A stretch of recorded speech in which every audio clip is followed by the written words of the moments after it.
Bonjour à tous, aujourd'hui on va parler du continent gelé du Nordfendre. Le Nordfendre est le continent glacial situé au nord du monde d'Azeroth, à partir duquel s'est répandu le fléau. Il s'agit également de l'emplacement de la citadelle de la couronne de glace, le siège maléfique du roi Lich. Le continent a été ajouté dans l'extension WoTLK. Souvent appelé le toit du monde ou parfois la couronne d'Azeroth, le Nordfendre est une terre désolée et glaciale qui se situe à l'extrême nord de la planète. Tout comme Kalimdor ou les royaumes de l'Est, il faisait autrefois partie du continent originel de Kalimdor, qui fut brisé lors de la Grande Fracture. La masse de terre qui allait devenir Nordfendre dériva loin des zones tempérées d'Azeroth et une grande partie des êtres vivants ne survécurent pas à ce brusque changement de climat. Les Akirs, une race mi-insectoïde mi-humanoïde, particulièrement robuste, survécurent cependant à la catastrophe. Au cours des millénaires, ils évoluèrent petit à petit pour finalement devenir les Nérubiens, une sombre et sinistre race d'araignées humanoïdes. C'était dégueulasse. Des trolls et des humains subsistaient également, regroupés en petits camps, mais ils étaient beaucoup trop peu nombreux pour inquiéter le puissant empire nérubien. En gros, ils n'étaient pas beaucoup.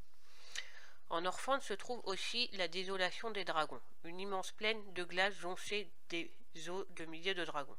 Le cimetière des dragons, quoi. Lorsqu'ils sentent la mort approcher, ces imposantes créatures se rendent en Nordfendre pour y mourir aux côtés de leurs ancêtres.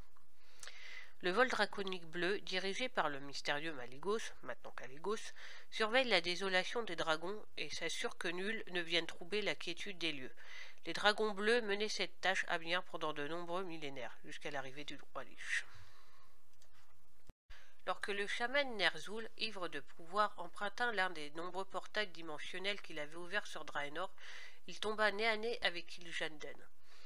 Le seigneur démoniaque s'empara de lui et le tortura pendant une éternité avant de le transformer en un être sombre et malveillant, débordant d'un pouvoir sans mesure. Affublé du nom de roi Lich, l'ancienne orque fut emprisonnée dans un bloc de glace et renvoyée sur Azeroth.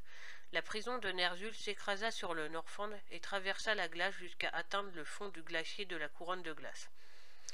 Incapable de bouger, le roi Lich employa ses pouvoirs télépathiques pour asservir de nombreux indigènes, dont les trolls de glace et les Wendigo, qui forment la base de son armée.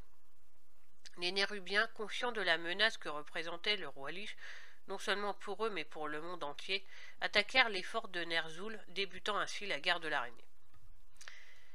Grâce à sa réserve infinie de guerriers morts-vivants et à l'aide des Nathrezim de la Légion, le roi Lich finit par triompher des Nérubiens, au terme de 10 longues années de guerre. Ça fait long. Les hommes araignées furent décimés, leurs morts réanimés pour servir dans l'armée impie. En gros, ils sont transformés en morts-vivants. Pendant que les survivants engageaient une guérilla contre le seigneur des damnés. Sa domination à présent assise sur tout le Nordfendre, Ner'zhul rassembla ses forces en vue de la corruption de Lordaeron. À cette fin, le fléau profana les nécropoles de la désolation des dragons et s'empara des restes des nombreux draconiens à partir desquels furent créées les terribles ruines de givre. Alors les ruines de givre, pour ceux qui ne savent pas, ce sont des dragons morts-vivants réanimés, et les nécropoles, ce sont des cités volantes. Voilà.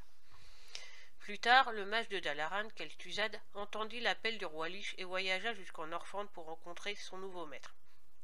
Il devint alors le premier nécromancien après de longs mois de marche sur le continent. Lors de la Troisième Guerre, un petit groupe de paladins de l'ordre des Chevaliers de la Main d'Argent voyagea jusqu'en Nordfendre. Quand ils arrivèrent à la forteresse gelée de Ner'zhul, ils étaient devenus sombres et menaçants, à cause des épreuves qu'ils avaient dû traverser.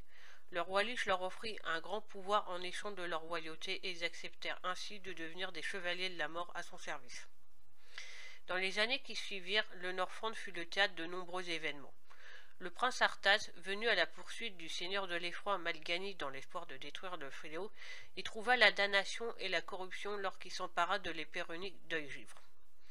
De plus, Illidan Hurlorage tenta de détruire le continent. L'Elfe de la nuit renégat utilisa l'œil de Sargeras, un puissant artefact, pour lancer un sort afin de mettre le continent en pièces.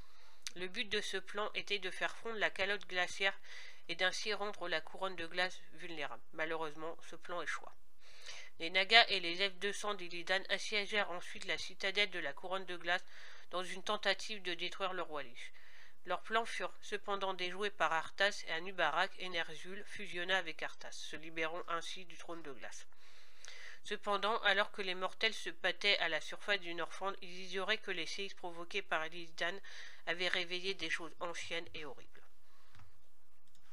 L'emprise du roi Lich s'étend désormais sur tout le Northrend et les vivants n'osent plus aller sur le continent gelé, en particulier depuis l'assaut désastreux de la croisade écarlate qui s'est terminée en extermination presque totale du corps expéditionnaire. Bien que les croisés soient parvenus jusqu'au glacier de la couronne de glace, leurs pertes ont été telles qu'ils ont dû abandonner leur offensive et se contenter de consolider leur place forte dans les Maltaires. Les épaves de la flotte de Boréan Ponvent, décimées le long de la côte du sud-est du Northrend, sont autant d'avertissements adressés aux vaisseaux qui s'aventurent trop près du continent.